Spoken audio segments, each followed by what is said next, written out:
Acte 4, partie 1, section 5. De la représentation. 1. Une représentation est une idée d'un sujet à propos de l'existence. Autrement dit, représentation est un autre mot pour parler d'une idée, à ceci près que, quand nous parlons d'une représentation, nous mettons l'accent sur la manière dont un sujet pense quelque chose, de la façon dont il la conçoit et l'exprime. Nous disons la manière dont il se la représente.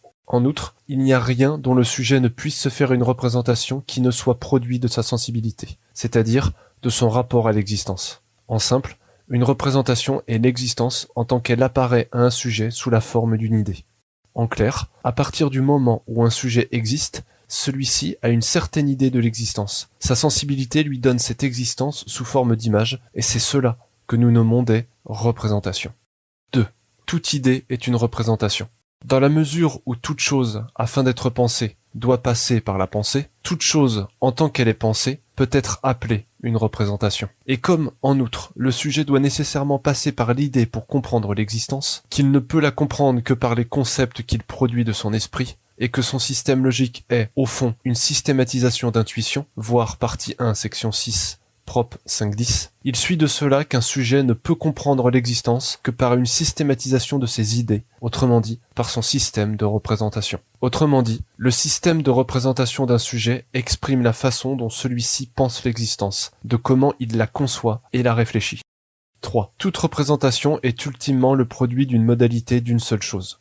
En tant qu'il n'existe ultimement qu'une seule chose, et que, de cette seule chose peut s'ensuivre tout ce qui existe, il suit de cela que, peu importe ce qu'un sujet peut se représenter, il se le représentera toujours par une certaine modalité de cette seule chose. D'une manière imagée, de même que si l'on relie tous les points d'un carré entre eux, on dessine un seul point, de même, établir toutes les modalités des choses revient à dessiner une seule et même chose, l'existence. En clair, la seule chose véritablement concrète est l'existence. Tous ces objets ne sont que des productions subjectives de sujets qui se la figurent d'une certaine manière. 4. Le sujet abstrait de l'existence une idée étalon à partir de laquelle il déduira tout le reste. En tant que la connaissance est toujours abstraite, et que le sujet abstrait toujours de son expérience sensible une idée générale afin de comprendre les choses, le sujet abstrait toujours de son expérience une idée étalon à partir de laquelle il concevra tout le reste. Autrement dit, cet étalon est pour le sujet une intuition fondamentale qu'il ne pourra nier sans nier d'un même coup sa propre raison et dont toutes ses idées en sont des modalités. En clair, cela revient à dire que le sujet abstrait du réel une idée unique à partir de laquelle il fait ses réflexions et produit des résultats. Cet étalon est pour le sujet l'horizon indépassable de sa pensée. Il ne peut comprendre une idée qu'en rapport à lui. Cette idée qui, dans l'esprit, permet de déduire toutes les autres idées, nous la nommons unité. Autrement dit, dans l'esprit, nous nommons unité cette seule idée dont toutes les autres idées sont le produit. Elle est cet étalon que le sujet va prendre afin de se représenter toutes ces idées. En clair, l'unité est ce par quoi se déduit tout le reste et ce par quoi le sujet construit toutes ses mesures. Elle est le centre fondamental de toute sa connaissance. Cette unité reste toujours la même, mais si nous devons prendre un langage que notre ignorance contraint à la très grande métaphore, elle est comme une pâte molle que l'on peut tordre et retordre en une infinité de formes. Il est à noter que cette unité peut être au fond n'importe quoi. Elle est ce que le sujet abstrait premièrement et à partir de quoi il élabore tout le reste. 5. Toute représentation est une modalité de l'unité. En tant que toutes les représentations sont produites de l'unité, nous disons que toute représentation est en fait une modalité de l'unité. Dit encore autrement, toute représentation du sujet est nécessairement une modalité de cette unité, une certaine manière d'exprimer cette unité. En tant qu'un signe possède une fonction propre, il s'ensuit que selon la logique propre de l'unité, le sujet se représentera ses idées différemment. Plus précisément, nous disons que toute idée est une modalité de l'unité, que cette unité est une valeur étalon, et que toute autre chose ne pourra être comprise que par une certaine façon d'exprimer cet étalon. Même les méthodes très étranges comme les méthodes de la géométrie non euclidienne ou celles de la physique quantique sont peu ou prou des modalités bizarres et alambiquées de cette idée fondamentale qu'est l'unité. 6. De l'unité, et de l'unité seule, il est possible de déduire toutes les autres idées. Cela est clair par ce qui précède. Cette dernière proposition n'étant qu'une autre manière d'exprimer ce qui a déjà été dit. Dit autrement, par exemple, tous les nombres ne sont que des composés d'unités, et ils peuvent tous être déduits par cette seule unité. Plus précisément, tous les nombres peuvent se déduire de la seule unité, de même que toutes les formes se déduisent du seul point. pour cette simple raison qu'un nombre qui n'aurait aucun rapport avec l'unité ou une forme qui n'aurait aucun rapport avec le point n'aurait proprement aucun sens et ne pourrait revendiquer le nom de nombre ou de forme. Plus précisément encore, si l'on développe de 0 et de 1, c'est-à-dire de rien et d'une seule unité, nous pouvons déduire tout le reste, car tout le reste n'est qu'au fond qu'une certaine manière d'exprimer cette unité, et tous les calculs sont le produit de cette base du 1, le 0 n'étant que ce qu'il reste quand on enlève le 1. Ainsi, les nombres peuvent-ils être indéfiniment déduits de cette seule unité, non pas en tant qu'ils sont découverts, mais en tant qu'ils sont produits de cette modalité de l'unité qui, à elle seule, suffit à en attester le bien fondé. Par exemple, 2 est un ensemble de 1, de même que 3, et c'est cet ensemble que nous désignons quand nous disons 2 ou 3. C'est cette réalité que ces noms expriment. En clair, les nombres sont des synthèses de 1, et ceux qui n'en sont pas en sont pourtant d'une manière ou d'une autre. Cela permet de simplifier les calculs, d'aller plus vite ainsi que d'en augmenter la portée. 5 fois 5 égale 25 par exemple, veut dire que nous avons pris un ensemble 5 que l'on a ajouté autant de fois à lui-même qu'il y a d'objets en lui. Ce qui veut dire qu'en faisant 5 fois 5, nous ajoutons à 0 5 ensembles de 5 objets de 1, ce qui donne un ensemble que nous nommons 25 unités. Si cela avait été 5 fois 3, cela aurait été ajouté à 0 3 ensembles de 5 objets de 1. Dit plus simplement, pour multiplier, on ajoute le chiffre à lui-même autant de fois que le nombre par lequel il est multiplié. Un autre exemple est celui des nombres rationnels. Ceux-ci ne peuvent s'exprimer par des nombres entiers. On les exprime donc comme des rapports de nombres entre eux. Nous disions avant qu'ils étaient des raisons entre deux nombres. Autrement dit, des nombres comme 1 quart, 6 cinquièmes ou 8 deuxièmes s'expriment par des rapports numériques de nombres entre eux qui sont eux-mêmes des modalités de l'unité. De cela, il suit que le seul chiffre concret est le 1. Tous les autres n'en sont que des modalités abstraites. Remarque. Où voulons-nous en venir ? À ceci. Il est tout à fait courant chez les mathématiciens de ne pas se poser la question de la réalité de ce dont ils font usage, puisque ce qui importe pour eux, c'est de pouvoir en faire usage. Mais comme il faut bien un jour se poser la question de la réalité de ce dont on parle et de la valeur de ce que l'on fait, le mathématicien en vient toujours à réfléchir sur la réalité de ce dont il fait l'usage. Mais comme il n'a jamais vraiment réfléchi et que toute sa réflexion ne consiste qu'à chercher à démontrer les préjugés nécessaires à sa pratique, il se retrouve à dire des choses tellement mystiques qu'il en vient à faire passer les prophètes pour des hommes de science. On s'étonnera peut-être d'apprendre que les écrits philosophiques les plus délirants ont été écrits par des mathématiciens. Encore une fois, c'est que la réalité de ce dont ils font usage n'importe pas. Et quand ils prétendent donner des leçons à la philosophie en lui dictant sa conduite, ils se retrouvent alors à faire la pratique d'un exercice qu'ils ne comprennent pas. Le monde qu'ils décrivent est donc flou, fumeux, bizarre et étrange, pour ne pas dire complètement fou. En clair, les mathématiciens ne parviennent pas à rendre compte de la réalité de ce dont ils font usage dans leur pratique. Mais comme il faut bien donner une réalité à ce que l'idée conçoit pour comprendre l'existence, nous proposons que tout ce que l'idée produit comme représentation est ultimement une façon différente d'exprimer un élément simple, véritablement concret et fondamental, l'unité. Si cela pose de nombreux problèmes, nous trouvons que cette idée a au moins le mérite d'être plus claire. 7. Ce que l'unité ne peut exprimer par l'une de ses modalités est inexprimable pour cette unité. En tant que toute représentation est, peu ou prou, une certaine modalité de l'unité, si, peu importe la modalité qu'elle prend, elle ne parvient pas à exprimer une idée, c'est que cette idée ne peut être exprimée par cette unité. On dira alors que cette idée lui est incommensurable, c'est-à-dire qu'elle lui est sans commune mesure. En clair, cela veut dire que, pour une idée, peu importe ce que l'on peut faire de l'unité, de la façon que l'on a de l'exprimer et des modalités qu'elle peut prendre, il n'existe en elle aucune possibilité d'exprimer cette idée. En clair, une idée ne peut être exprimée que par cette modalité de l'unité. Si celle-ci est inadéquate à son expression, l'idée sera alors ineffable à l'unité. Elle ne pourra pas l'exprimer. Dans une telle situation, c'est ou bien que la chose existe mais que l'unité est inadéquate à l'exprimer, ou bien que la chose ne peut pas être exprimée car elle n'existe pas. Donnons deux exemples de cela. Premièrement, celui de la diagonale du carré. C'est un exemple bien connu pour ceux qui connaissent déjà le sujet. Pour aller au plus vite, nous cherchons à savoir la longueur d'une diagonale d'un carré de 1 cm. Pour ce faire, nous rapportons avec un compas cette diagonale sur la droite où se trace le carré. Nous tombons alors sur un point que nous cherchons à mesurer. Le problème est que nous ne parvenons pas à l'exprimer clairement, et peu importe la façon que nous avons de chercher à le mesurer, nous ne parvenons qu'à une approximation qui ne semble jamais pouvoir atteindre une valeur bien déterminée. Nous exprimons cette valeur approximativement par 1,41, qui est parfois plus connu sous le signe de racine carrée de 2. Ce signe exprime la recherche du nombre qui, mis au carré, donne 2.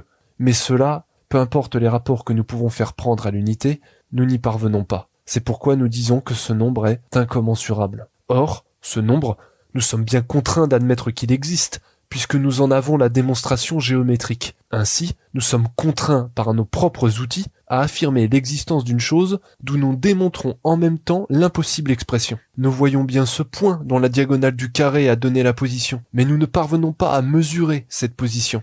C'est comme si la diagonale tombait dans le vide. Cela donne donc lieu à une anomalie. Elle devrait être impossible, et pourtant, nous l'avons sous les yeux. Une telle anomalie est la preuve que l'outil par lequel nous mesurons est déficient, ou du moins inadéquat. Si l'unité ne peut pas l'exprimer, c'est donc ou bien que l'unité est inadéquate, ou bien qu'il y a quelque chose dans cette unité que nous ne comprenons pas encore très bien. Secondement, celui des nombres réels. La suite des nombres que nous connaissons se nomme la suite des entiers naturels, 1, 2, 3, 4, 5, etc. Mais selon les mathématiciens, il existerait entre chacun de ces nombres d'autres nombres qui se caractériseraient par une suite décimale infinie. Nous les appelons des nombres réels. Autrement dit, l'intervalle de 0 à 1, par exemple, serait composé d'une infinité de nombres réels. Or, démontrer cela, c'est admettre l'incompréhension du rapport entre 0 et 1. Car si on est incapable de dire que, en prenant un élément de l'intervalle qui sépare 0 et 1, il se trouve un élément au-delà duquel on arrive à 1, cela revient à admettre que l'on ne comprend pas le rapport entre 0 et 1. Cela pourra sans doute paraître étrange à un mathématicien qui a l'habitude de faire usage de ces notions, que celui-ci conçoit la chose ainsi. D'une manière un peu impropre, nous pouvons dire qu'il y a une sorte de rapport causal entre un nombre et son successeur. C'est-à-dire que si l'on prend un nombre et qu'on lui ajoute une unité, alors nous obtenons son successeur. Les nombres ne se suivent pas dans le désordre, mais se succèdent relativement à un ordre hiérarchique qui trouve son fondement dans l'unité. Dans un certain sens, nous pouvons dire que si l'on énumère les nombres 1 cause 2, 2 cause 3, etc. En clair, c'est le nombre précédent qui permet de comprendre la raison du nombre suivant. Mais dans les nombres réels, puisqu'ils sont infinis, il n'y a aucun moyen, en ajoutant une unité, de trouver son successeur. Ils sont comme des chaînes infinies qui continuent de tomber indéfiniment dans le vide. Il n'y a donc aucun nombre réel entre 0 et 1 dont le successeur serait 1. On ne pourrait arriver qu'à 0,99 à l'infini, ce qui est absurde. Cela reviendrait littéralement à dire qu'il existe une plus grande distance entre 0 et 1 qu'entre 1 et 1000. Cela voudrait également dire que l'on ne pourrait compter les nombres réels entre 0 et 1000 que par infini puissance 1000, ce qui est tout aussi absurde. Soutenir l'existence des nombres réels, c'est donc dire qu'il y a une plus grande distance entre 0 et 1 cm qu'entre deux galaxies. Placer l'infini entre deux nombres, c'est rendre incompréhensible leur succession. On comprend mieux alors des idées comme celle de Pascal qui décrit que l'homme est pris en étau entre deux infinis. Et s'il est vrai que celui-ci était un bien plus grand génie que nous-mêmes, on ne pourra pas nous ôter la certitude qu'entre 0 et 1, il existe une valeur finie qui détermine leur rapport, tout comme il existe une quantité finie entre 1 et 2 secondes. Or donc, démontrer le contraire revient à dire que le rapport entre 0 et 1 n'est pas compris, qu'il y a quelque chose dans la façon que l'on a de se représenter l'unité ou la réalité de ces nombres qui est inadéquat. 8. La connaissance consiste toujours en un rapport. En tant que la connaissance n'est jamais immédiate et que le sujet doit nécessairement faire usage de son idée pour comprendre le sensible, la connaissance ne peut être possible que si elle établit des rapports entre les divers sensibles dont il fait l'expérience. Autrement dit, la connaissance est toujours le rapport entre deux phénomènes. Ce rapport du sensible par l'idée est le processus qui permet de synthétiser ce sensible sous le concept d'un objet. Dit encore autrement, la connaissance réside exclusivement dans ce rapport des phénomènes entre eux qui ne peut être établi que par l'idée d'un sujet. Il y a un lien si indéfectible entre connaissance et rapport que celui qui n'est capable de faire aucun rapport n'est capable de ne rien comprendre. En un mot, c'est toujours par un rapport que l'on comprend quelque chose. La connaissance est toujours le produit d'un rapport d'au moins deux phénomènes, exactement comme un résultat est le produit de deux termes. 9.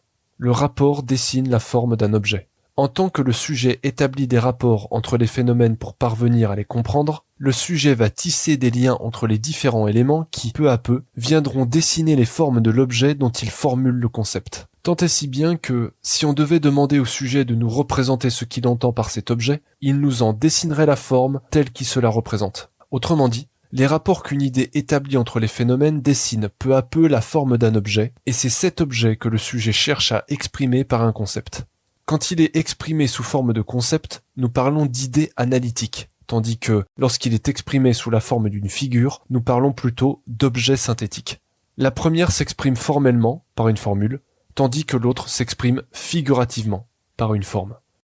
Remarque. Cette notion de rapport pourra peut-être paraître très étrange dans le cadre de cette partie. Peut-être que le spectateur n'en verra pas le rapport. Elle est pourtant fondamentale dans la possibilité de la connaissance. Le savoir est toujours un rapport entre deux éléments. Une connaissance prend toujours la forme d'un raisonnement du type A et B égale X. Autrement dit, se questionner sur les possibilités de savoir, c'est se questionner sur les différents rapports que l'idée se représente à propos des phénomènes. Sans rapport et, a fortiori, sans idée, le sujet ne pourra pas faire le lien entre deux phénomènes. Totalement borné à l'horizon de sa sensibilité immédiate, il ne pourra véritablement rien comprendre à ce dont il fait l'expérience. Cette vérité se laisse clairement voir dans le langage commun où, lorsque l'on ne comprend pas quelque chose, on dit souvent « je ne vois pas le rapport ». 10. Pour un même objet, il est possible de l'exprimer par une infinité de rapports. Pour un même objet, il est toujours possible pour un sujet de l'exprimer par une infinité de manières différentes. Ces manières s'expriment toujours sous la forme d'un rapport dont l'objet est le produit. Par exemple, nous pouvons exprimer 5 de multiples façons. 5 égale 5. 2 plus 2 plus 1 égale 5. 1 plus 1 plus 1 plus 1 plus 1 égale 5. 3 plus 2 égale 5. 3 fois 2 moins 1 égale 5. Nous pouvons aller encore plus loin en cherchant à calculer cette égalité par toutes les modalités de chaque valeur. 2 plus 1 fois 2 moins 1 égale 5.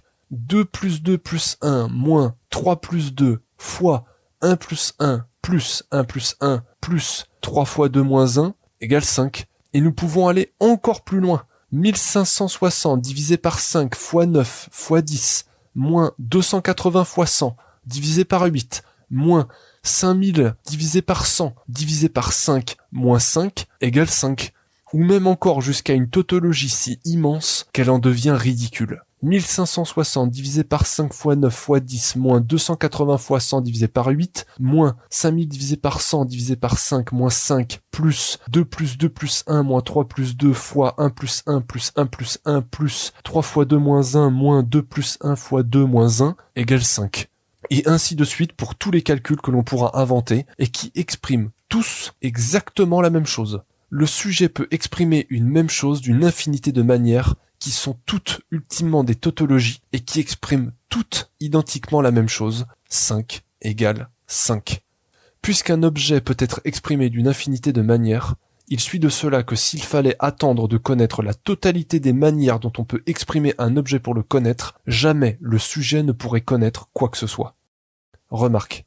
Cette dernière proposition nous met face à un obstacle considérable. Nous avons dit, en effet, qu'on ne pouvait prétendre connaître une partie sans en connaître le tout, voir partie 1, section 2, prop 62. Si donc l'idée est capable d'exprimer un même objet d'une infinité de manières, alors jamais le sujet ne pourra véritablement connaître le tout.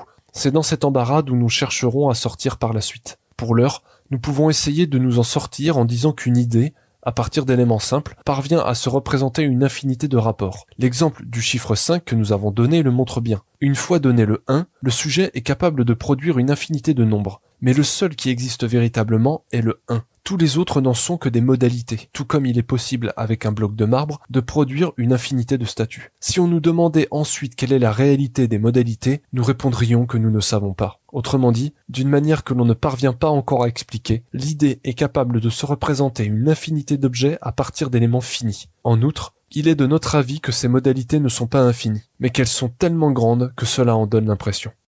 11. Le rapport n'est pas un objet. Comme, pour un même objet, il est possible de l'exprimer par une infinité de rapports et, par suite, par une infinité de rapports entre ces rapports, s'il fallait que les rapports soient des objets, alors il existerait autant de rapports qu'il existe d'objets, et autant de rapports qu'il existe d'objets de rapports, ce qui est absurde.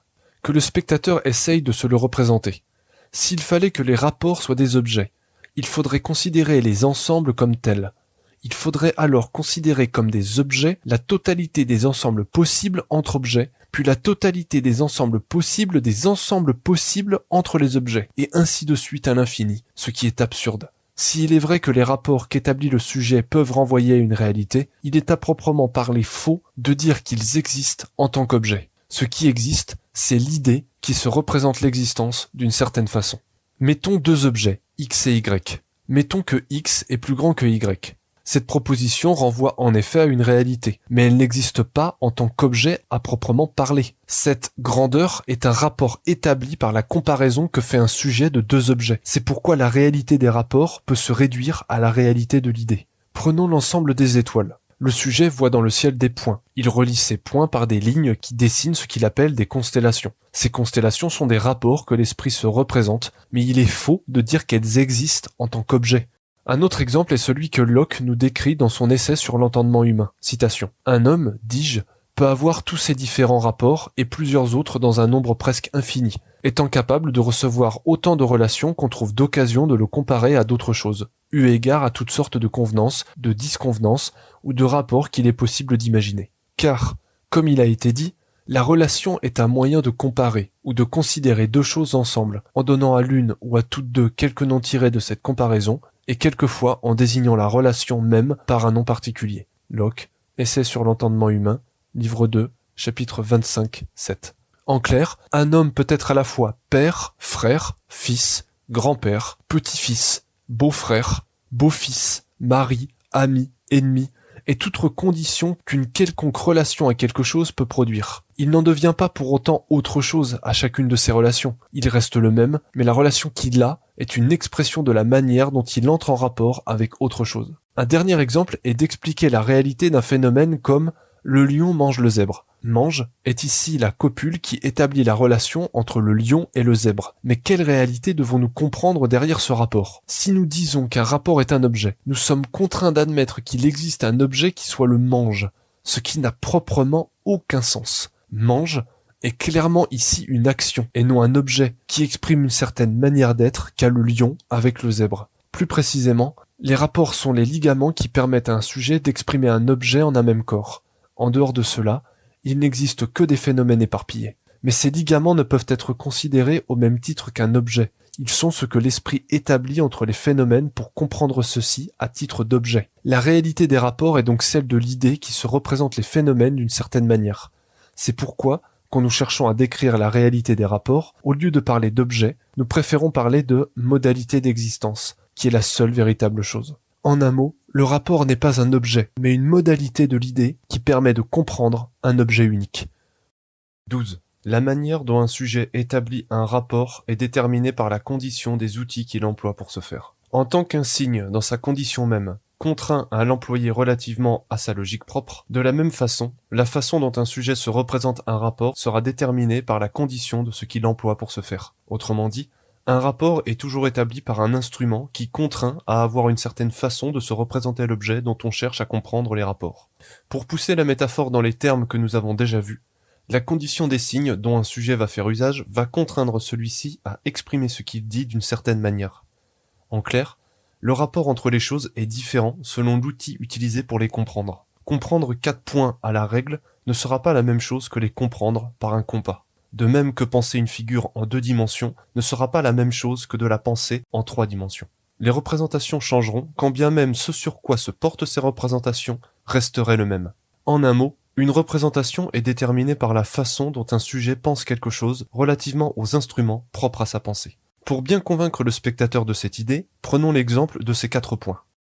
Si nous demandions au spectateur « Regardez ces 4 points », que voyez-vous ? Il ne pourra les comprendre indépendamment les uns des autres. Cela ne lui apprendra rien. S'il est un peu sceptique, il pourrait dire « Je ne vois que 4 points, et c'est tout ce que je peux en dire. » Mais cela serait insuffisant s'il veut véritablement comprendre ce qu'il a sous les yeux. Un autre plus curieux pourrait dire « Je vois bien ces 4 points. » Oui, mais quel en est le rapport ? À celui-ci, il lui faudra faire un lien entre chacun de ces points afin d'en dessiner l'objet. Il pourra nous répondre alors beaucoup de choses et la façon qu'il aura de se les représenter sera déterminée par les outils qu'il emploiera pour ce faire. Admettons qu'il n'ait à son usage qu'un crayon, qu'une règle, et l'impossibilité de passer 2 fois par le même point. Il se représentera alors ces 4 points parmi les 20 représentations rendues possibles par ces outils, et que voici. Si le spectateur avait comme idée de comprendre ces points par les différents segments d'un seul point vers les autres, voilà comment il pourrait se les figurer. S'il fallait qu'il se les représente avec seulement un compas, en prenant pour point d'origine l'un des points, pour rayon sa distance avec un autre point, et s'il devait tracer le cercle de même rayon à partir de tous les autres points, il pourrait se figurer ces 4 points ainsi.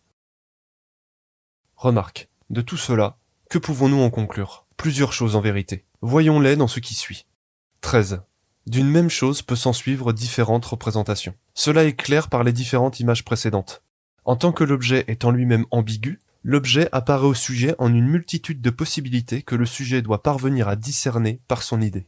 Remarque, que d'une même chose puissent s'ensuivre plusieurs représentations, cela se voit particulièrement dans les théories scientifiques. Nous voyons beaucoup d'études en tout genre serties d'analyses, d'expériences et de statistiques diverses. On les présente comme des faits à prendre en bloc. On nous dit « c'est un fait, c'est factuel, c'est scientifique ». Or, il y a 1000 façons de lire une analyse de cette sorte, si bien que l'on peut l'utiliser comme preuve de 2 points différents et parfois contradictoires. On peut toujours voir dans ces analyses tout ce que l'on veut, et il est connu que ces analyses sont toujours conditionnées pour se conformer à ce que l'auteur veut y voir. Ainsi sont les géographes, les sociologues, les anthropologues, les lexicologues, les linguistes, et tous ceux qui osent appeler leur délire intellectuel de preuves scientifiques.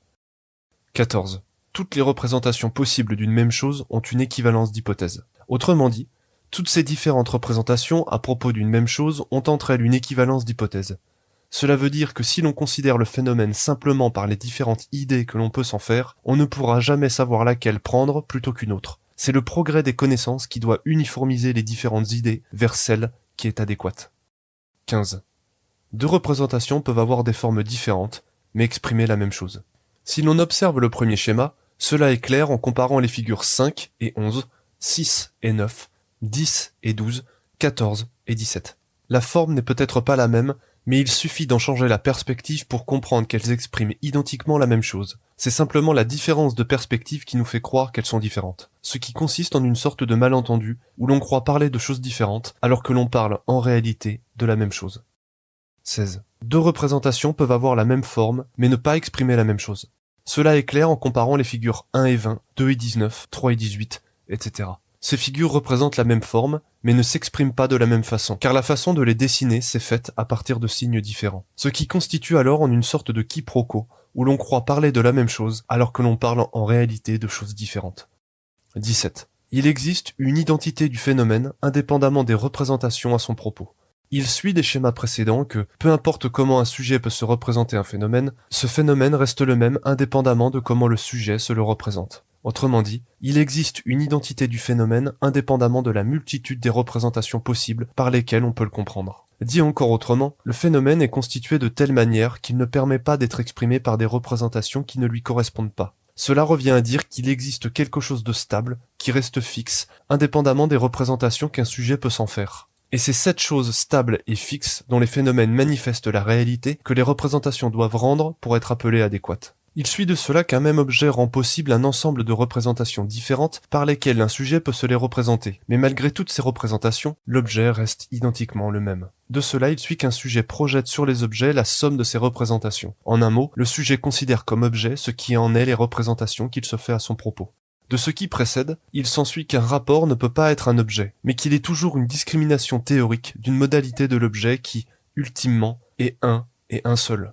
Autrement dit, une représentation est une idée d'une des possibilités d'une chose qui demeure la même indépendamment de l'idée dont un sujet se la représente.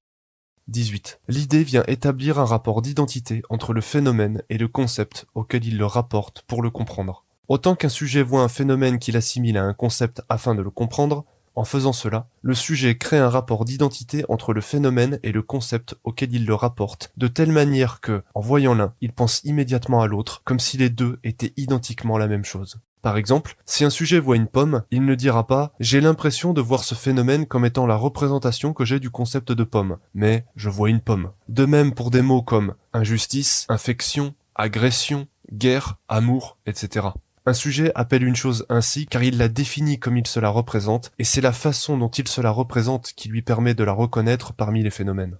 Dans l'exemple des schémas précédents, cela revient à dire qu'un sujet, en cherchant à comprendre ces 4 points, identifiera ceux-ci à l'une des différentes figures possibles. Il dira alors que ces 4 points et cette figure sont la même chose. Autrement dit, strictement parlant, le sujet ne voit pas la figure qu'il se représente. C'est son idée à son propos qui lui la fait voir ainsi.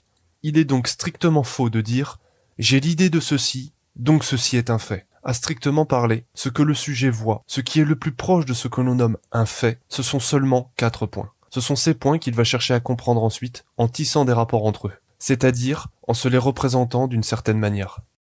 19. La condition d'un phénomène et de l'outil par lequel un sujet se le représente détermine un nombre fini de possibilités de représentation. En d'autres termes, la condition propre d'un phénomène ajoutée à la condition propre des outils par lesquels un sujet se le représente détermine un nombre limité de représentations qu'un sujet peut s'en faire. Comme nous avons dit précédemment qu'il était possible d'exprimer une même chose par une infinité de rapports, on s'étonnera peut-être de cette dernière proposition. C'est qu'il s'agit là d'un infini théorique. C'est un principe que les sciences postulent pour déterminer l'absence de limites de leur pratique. La science a besoin de créer un domaine théorique où il peut établir ses rapports de manière infinie.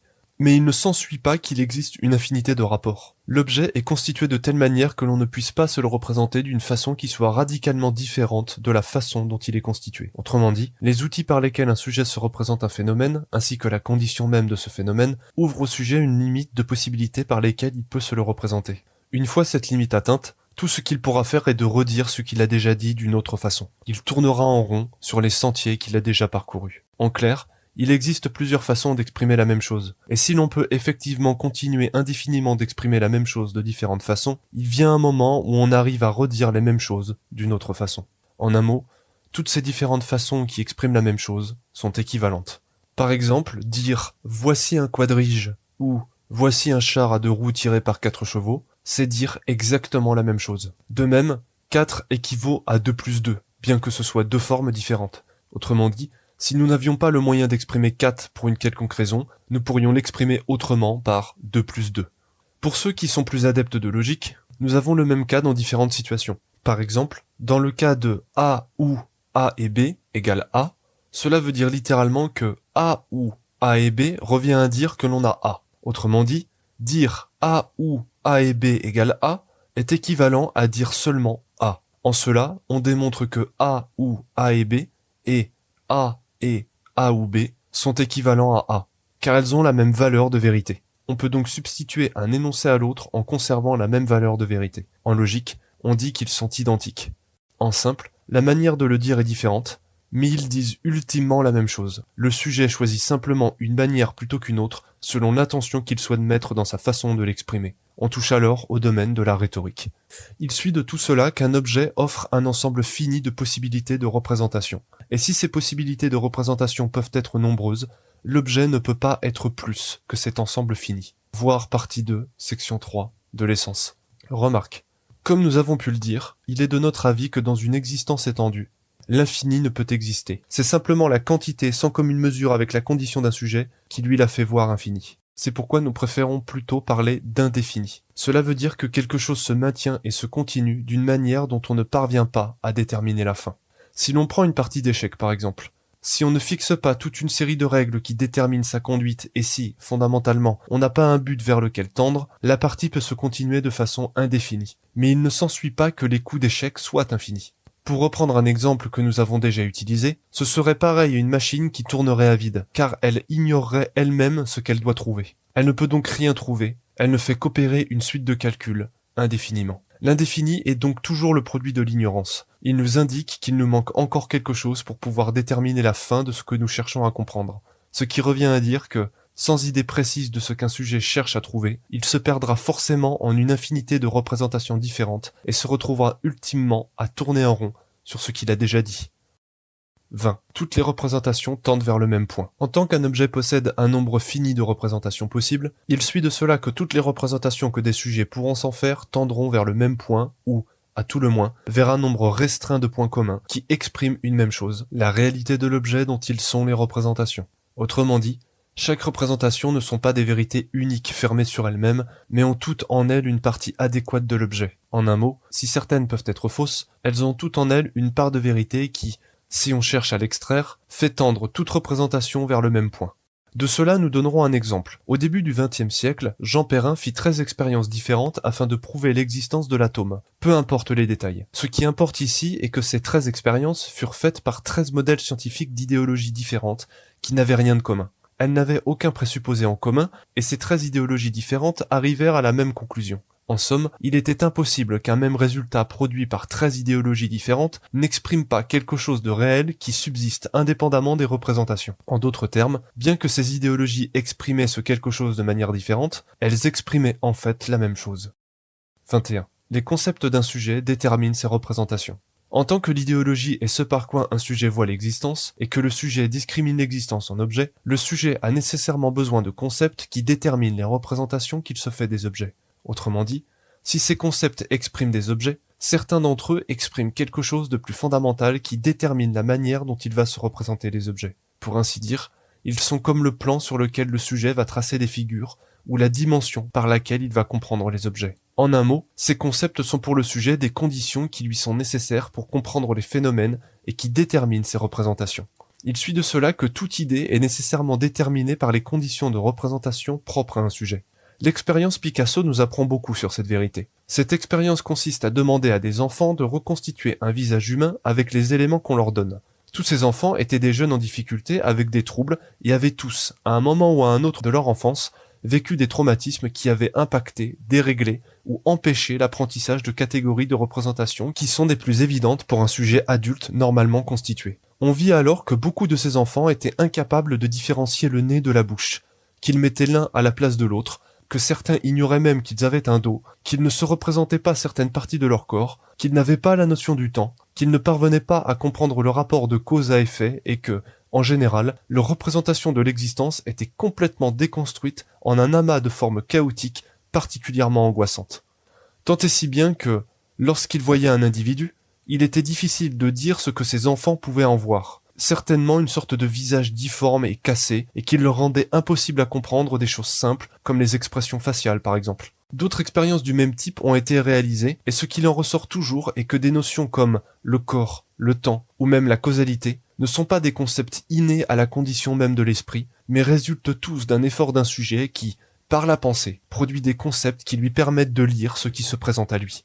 De cela, certains en ont conclu que tout n'était que représentation, que tout ce qui existe était le produit d'une construction de l'esprit. En un sens, ils sont bien des constructions, mais il ne faut pas croire que cette construction soit synonyme d'arbitraire ou de fausseté.